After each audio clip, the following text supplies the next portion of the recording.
Where are you going, Holmes? Have you been invited somewhere? We have been invited, Watson. We have. Where to? To the Baker Street Irregulars' annual dinner. They sent us an invitation. It is on the table. A dinner? How could those street urchins afford anything like that? I can't understand your interest in them, Holmes. They're dirty. They wouldn't hesitate to steal your wallet. Watson, you should be excited. It is a secret dinner. Its location changes every year. Read the menu. Sounds mouth-watering. All right. We, the secret police of Baker Street, invite you, Sherlock Holmes, and Dr. Watson to our annual dinner. Menu, entree, frozen rat head salad. Is this a joke? Not at all. Pray continue. Main course, sow's udder in Danny Nutcracker's way. Sounds disgusting, Holmes. Hedgehog goulash. Street turnips in homemade juice. And it goes on. I can hear them on the stairs now. Oh, we can't go there. We can't eat that. Watson, you'll hurt the feelings of those poor children. We have to go. Oh, Mr. Holmes. It is fine, Mrs. Hudson. Mr. Holmes! Wiggins, Dr. Watson is getting ready. He will be delighted to join us. You don't look well, my young man. Is there something wrong? Don't tell me the dinner is cancelled. Mr. Holmes, it's my brother Leighton. He's in a prison cell. They say he's killed 2 men. You have to help us, Mr. Holmes, because I know he didn't do it. Where is he now? From what I've heard, they took him to the yard, and they gave him a good beating already. You know what they're like. They'll hang him. They won't look any further. Holmes, we have to help him. And forget about the dinner? Wiggins, I'll take the case. You're fantastic, Mr. Holmes. I'll be waiting for you at the crime scene. You'll be there, right? It's on Half Moon Street in Whitechapel. Very well.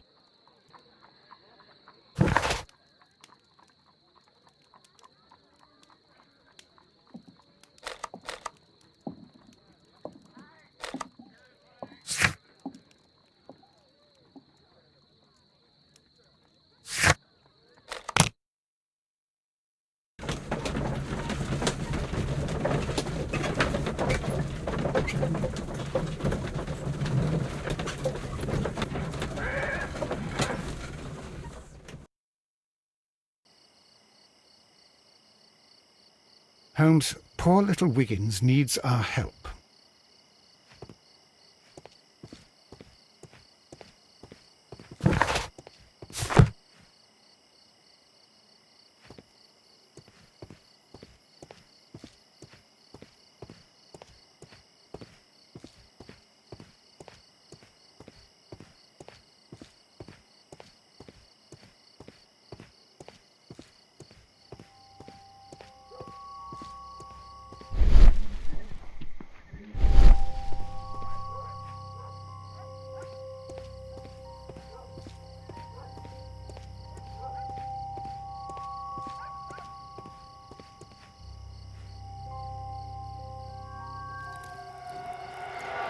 Please, gentlemen, leave the scene now. Oh, Mr. Holmes, is that you? Good evening, Constable... Constable Marrow. I was here with Inspector Aberline during the Ripper case, Mr. Holmes, back in '88. But then this is nothing like that case. With this one, we've got the murderer, the weapon, and the statements, which speak for themselves. Of course, Marrow. But you know that appearances can sometimes be deceiving.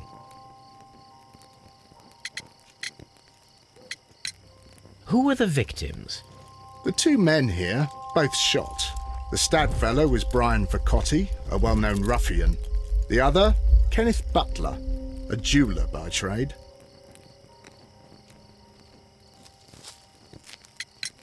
You spoke of statements. You have witnesses? Well, I was there, so I gave my own statement. And then there were 2 other witnesses who said they saw the killer Chapman. Mr. Turner, a gentleman who lives in that flat over there. And Polly Powell, a flower seller, who was over at the far side of the street.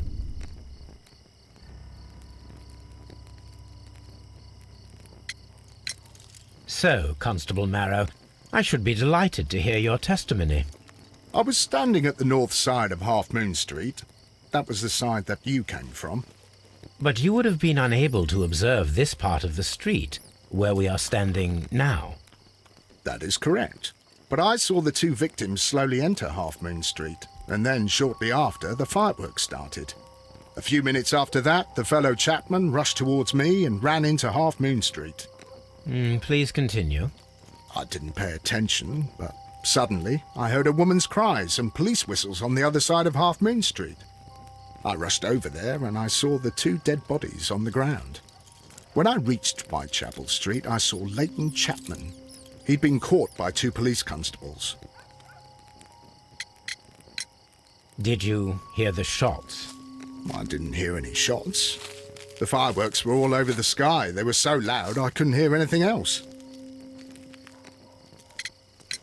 What were the fireworks in honour of, Constable? Well, today's Queen Victoria's birthday, Mr. Holmes. Yes, I appear to have lost track of the days. It is May now, of course. Constable Marrow, what else caught your attention while you were running through Half Moon Street? I saw nothing but rats, and I took the time to light every corner with my lamp. Did you happen to look up at Mr. Turner's window when you were on Half Moon Street at that time? Yes, I saw that the window was open, but no one was there. It was dark in the room. Constable, your statements have been of great value to me.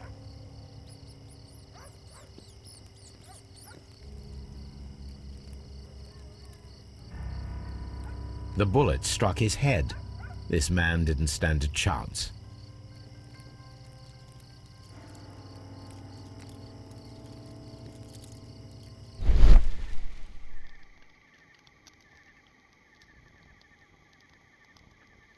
A piece of wood that has stuck between the cobblestones. Let us take a closer look.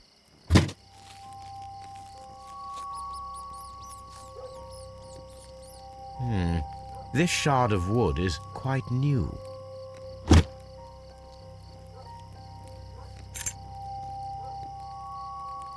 This is an ordinary key. I wonder what kind of door it opens.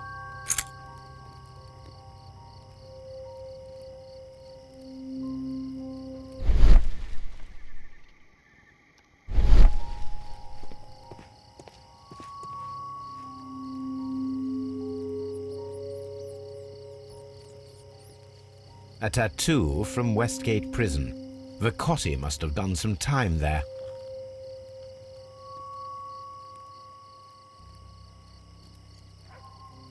He tried to stop the bleeding with his hand.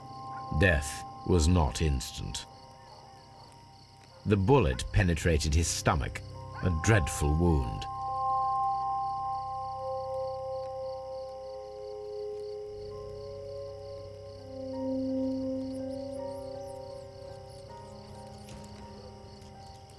Brian Vicotti suffered greatly. What a terrible way to die.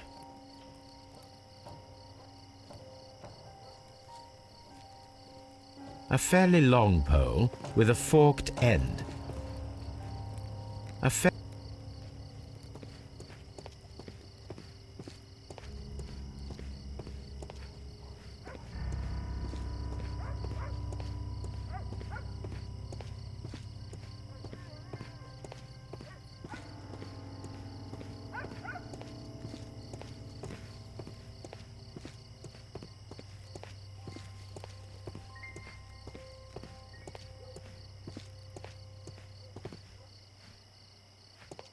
I'll do anything to save my brother, Mr. Holmes.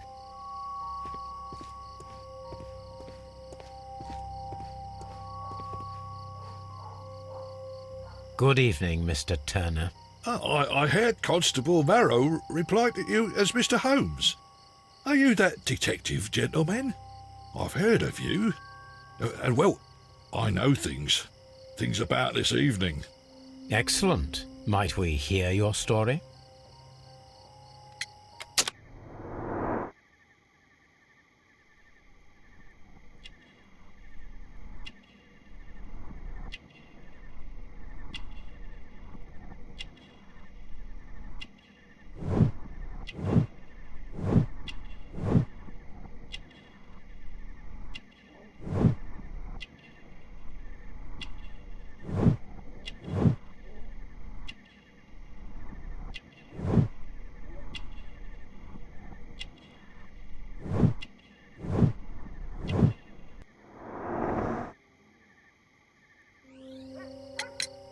Could you tell us everything that you may have seen or heard? I was already in bed when the fireworks started. A few moments after, I clearly heard 2 gunshots from outside. Please continue. I quickly got up and I grabbed the lamp from my nightstand and I rushed towards the window. I looked down and I saw 2 bodies. And there was a man with a gun who was standing nearby. Where exactly? Well, near this body. Did he notice you? I don't think so. He rushed towards Whitechapel Street without looking around. Were the 2 shots you heard consecutive? Yes, there was a very short pause between them, and they sounded different somehow. It seemed to me that the second shot was louder than the first. That is an interesting comment. Mr. Turner, did you see anyone else in the street? No, I saw no one but that man, the murderer, the fellow they caught. Mr. Turner, what were your actions after you stepped up to the window?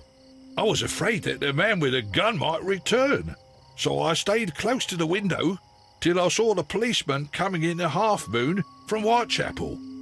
Then I walked out to tell them everything I saw. You have helped us a great deal, Mr. Turner.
Mr. Turner, you have stated that you remained close by your window after the crime, is that correct?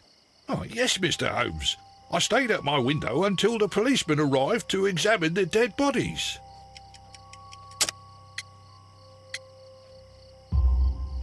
That is very interesting, Mr. Turner. Constable Marrow stated that he did not see anyone at the window when he was running through Half Moon Street. Well, I think Constable Marrow and me, we might have been distracted by the whistles and shouts coming from Whitechapel. We could have missed each other somehow. You understand what I mean? It was a bit of a stressful moment, to tell you the truth, sir. Allow me to form my own theories, Mr. Turner. Would you mind showing me the view that you had from your window? Not at all, Mr. Holmes. Please, follow me. Mr. Turner appears to live very modestly.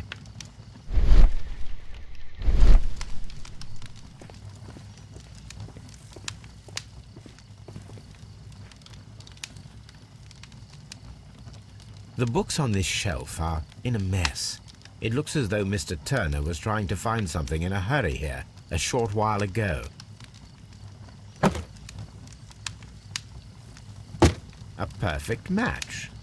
So, Mr. Turner broke his stick when it became stuck between the cobblestones. He did not mention that he was so near to the victims.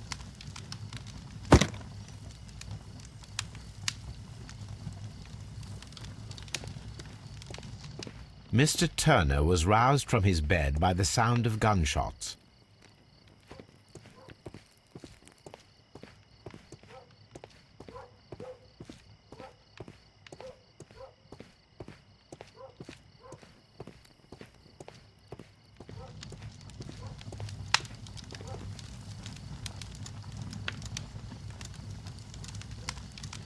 This fire is dying out.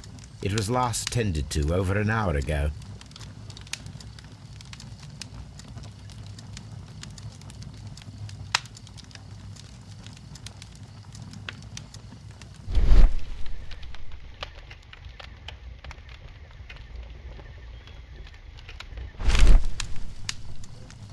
The papers are almost entirely burned.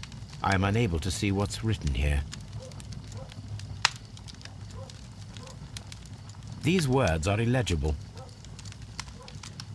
The papers were thrown into the fire just a short while ago.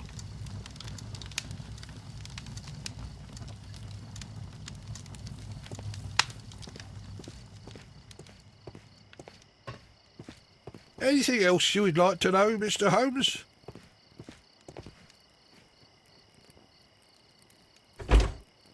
So, that's the view Mr. Turner had when he opened the window. The dead body of Brian Vercotti's contorted corpse. Mr. Turner had a perfect view of the crime scene. He saw the bodies clearly, and Leighton Chapman standing over them.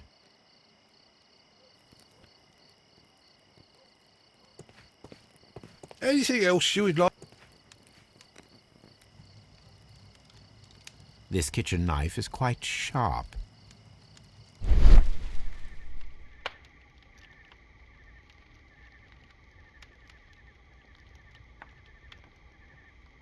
There are pieces of shredded paper scattered over the table.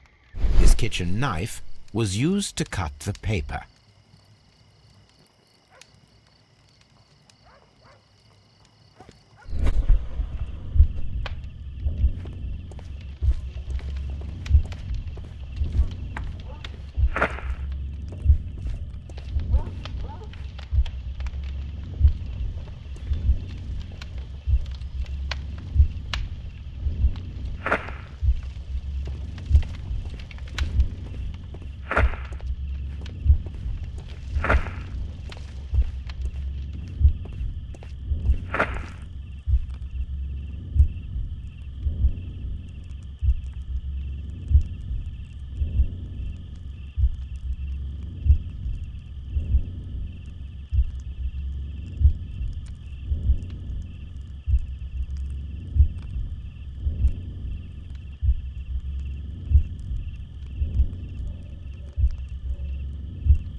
So Mr. Turner used a book to hide an object that he found on Kenneth Butler's body. The question is, what did he find?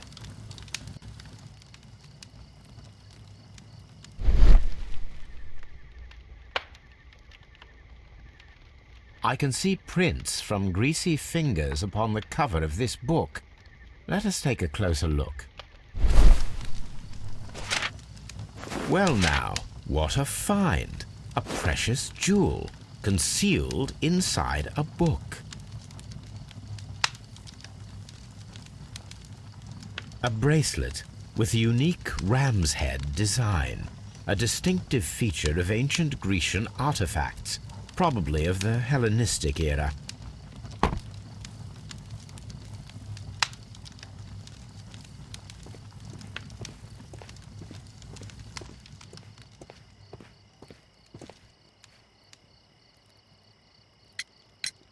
Mr. Turner, how would it be possible for a man of advanced years, such as yourself, to rush from his bed to the window in a matter of seconds, as you have stated? Well, I'm able to move very quickly, despite my age. And when the situation requires it, Mr. Holmes.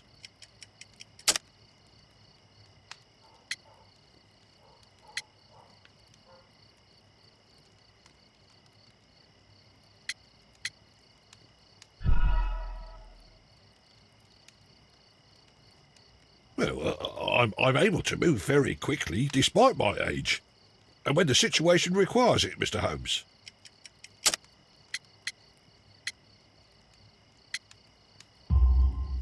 I highly doubt that, Mr. Turner. I observe that you suffer a severe limp due to your injured right leg. It would have taken at least 10 seconds for you to approach the window. That means you could have easily missed something or someone in Half Moon Street during that time. You're right, Mr. Holmes. I could have missed something. But it did seem to me that everything happened so quickly. Time can pull tricks on you. And what of everything else that you told us? Mr. Turner, it is vital that we have your complete and true statement. Mr. Holmes, I do assure you that the other things I said were most sincere.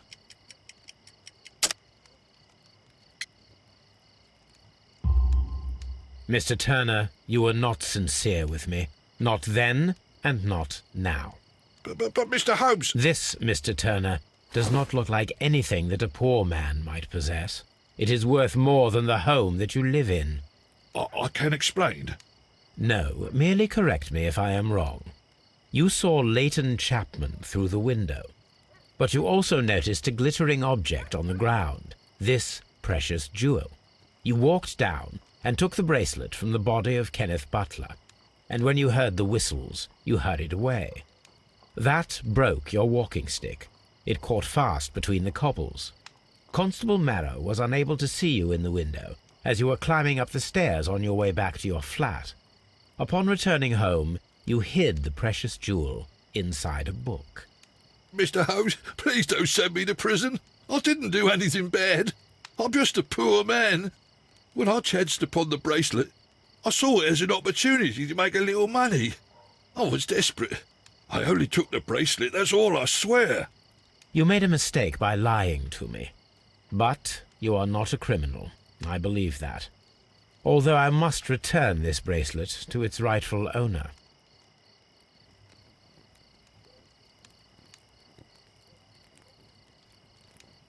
I wish this crime had never happened, Mr. Holmes.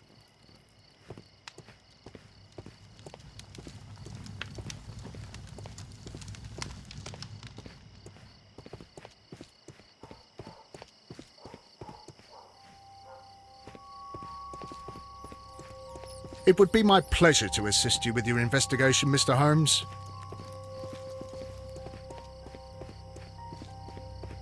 Mr. Holmes, did you see my brother at Scotland Yard?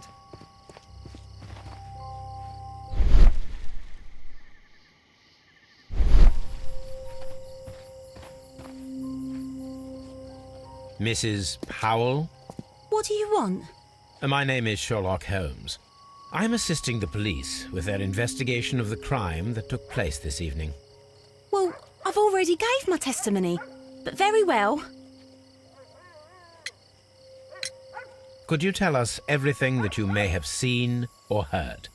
Yes. I was selling my flowers as usual, and then the fireworks began, in honour of Queen Victoria. I enjoyed those. But then, all of a sudden, a young lad ran out of Half Moon Street and stopped just by me. He had a gun in his hand. He was like a ghost, and all covered in blood. It was dark, but I could see him, because of the flashes from the fireworks. And then? I screamed as loud as I could. I knew that a policeman should be on duty in the vicinity. He had no time to escape. 2 constables got him. Then another constable came out from the very same street, and I heard him talking of a horrible murder. Mrs. Powell, did you hear the gunshots? I'm not sure. You know, what with the fireworks? Did you see anyone else leaving Half Moon Street, prior to or at the time of the crime? No, sir, I did not. Even with all the fireworks, I was very attentive, as I'm always on the lookout for customers. My thanks to you, Mrs. Powell. Such a young man, and already a murderer.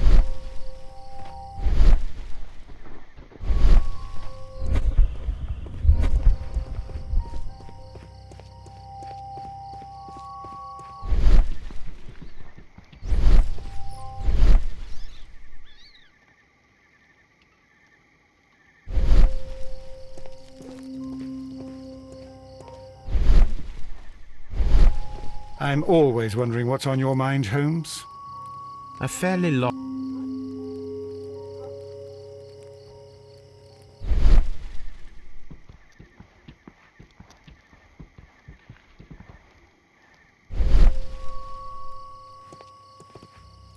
It would